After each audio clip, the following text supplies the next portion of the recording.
Assalamu alaikum.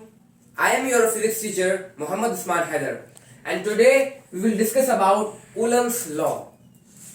देखिए ये Coulomb's law जो है ये दिया था चार्ल्स डी कूलम ने। इस लॉ को डिस्कस करने से पहले हमें कुछ बातें पता होनी चाहिए।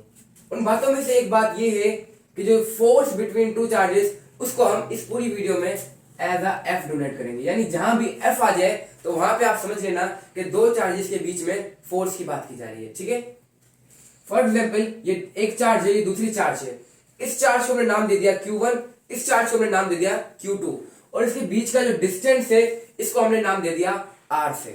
R से हम इधर सपोज कर रहे हैं डिस्टेंस को बिटवीन टू चार्जेस। तो कूलम्स लॉ ने ये बताया था कि जो फोर्स है वो डायरेक्टली प्रोपोर्शनल है product of magnitude of both charges, यानी मैग्नीट्यूड जो है बोथ चार्जेस का उनका प्रोडक्ट निकालोगे तो उसके डायरेक्टली प्रोपोर्शनल है। यानी मैग्नीट्यूड इंक्रीज करोगे तो फोर्स भी इंक्रीज होगी, मैग्नीट्यूड डिक्रीज करोगे तो फोर्स भी क्या होगी, डिक्रीज होगी।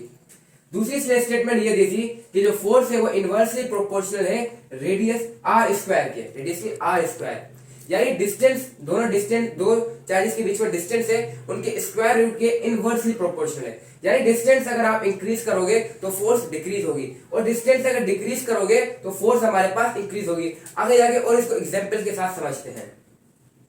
बाय कंपेयरिंग बोथ इक्वेशंस, ये इक्वेशन नंबर 1 इक्वेशन नंबर 2 इन दोनों को कंपेयर करते हैं। ठीक है, तो हमारे पास बन जाएगा F is directly proportional to Q1 Q2 and inversely proportional to R square. अगर हम प्रोपोर्शनलिटी के साइन हटाते हैं तो इज इक्वल टू और उसके साथ कोई कांस्टेंट लगाते हैं, तो हम लोगों ने जो कांस्टेंट लगाया है K, तो ये इधर क्या है, K हमारे पास एक कांस्टेंट है और ये K एक मीडियम डिपेंडेंट कांस्टेंट है। यानी if you change the medium then the value of K will be also change. चलते हैं नेक्स्ट बोर्ड की तरफ और अच्छी गहराई से पढ़ते हैं इसको। आगे चलने से पहले इधर मैंने कुछ पॉइंट्स लिखे हैं, उनको क्लियर कर लेते हैं। पहला पॉइंट है the force between two charges is called electrostatic force और कूलम्स फोर्स। जैसे मैंने पहले बताया कि दो चार्जेस के बीच में फोर्स है उनको हम F से डिनोट करेंगे, लेकिन उसका जो नाम है उसको हम कहते हैं इलेक्ट्रोस्टैटिक फोर्स या उसको हम कह सकते हैं कूलम्स फोर्स।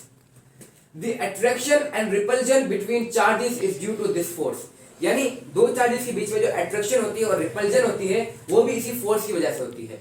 ठीक है, तो हमारे पास वापस उस इक्वेशन में आ जाते हैं F is equal to K Q1 Q2 upon R square, ये इक्वेशन थी। तो इसमें हमें K का यूनिट फाइंड करना है कि K का यूनिट क्या है। तो K का यूनिट फाइंड करने के लिए K को अकेला करना पड़ेगा, इन दोनों को हमने बाय क्रॉस मल्टीप्लाई कर लिया। F डॉट यानी multiply R square is equal to K Q1 Q2। अभी जो Q1 है Q2 है यहाँ पे क्या कर रहे हैं, K से मल्टीप्लाई, वहां आके डिवाइड हो जाएंगे, यहाँ पे आके डिवाइड हो गए। तो फोर्स का यूनिट है न्यूटन और डिस्टेंस का यूनिट है मीटर। तो डिस्टेंस के ऊपर क्या है, स्क्वायर, तो ये हो जाएगा मीटर स्क्वायर। और ये दो चार्जेस है तो चार्ज का यूनिट है कूलम, तो ये हो जाएगा कूलम स्क्वायर। तो K का यूनिट हो जाएगा न्यूटन इंटू मीटर स्क्वायर पर कूलम स्क्वायर। ये K कांस्टेंट है जिसका यूनिट है न्यूटन इंटू मीटर स्क्वायर पर कूलम स्क्वायर। ठीक है, लेकिन K का जो सिर्फ फॉर्मूला है फाइंड करने का वो है K is equal to 1/4 pi epsilon naught. अब आप लोग बोलोगे कि ये एप्सिलॉन नॉट क्या है, ये आगे की बात है, लेकिन ये क्या है, परमिटिविटी है फ्री स्पेस की।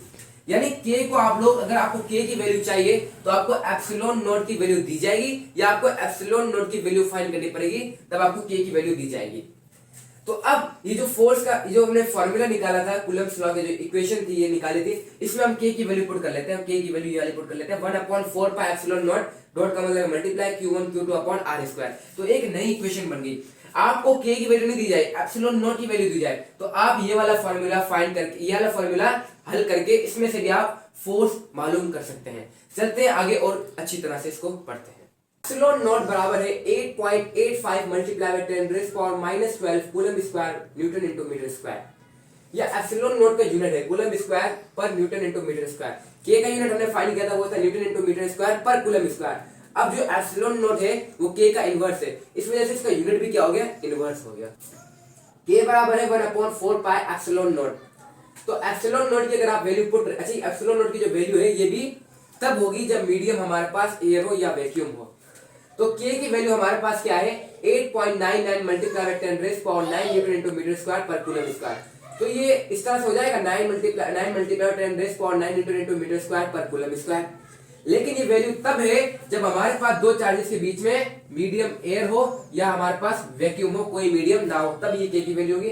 और एप्सिलॉन नॉट की वैल्यू तब भी यही होगी।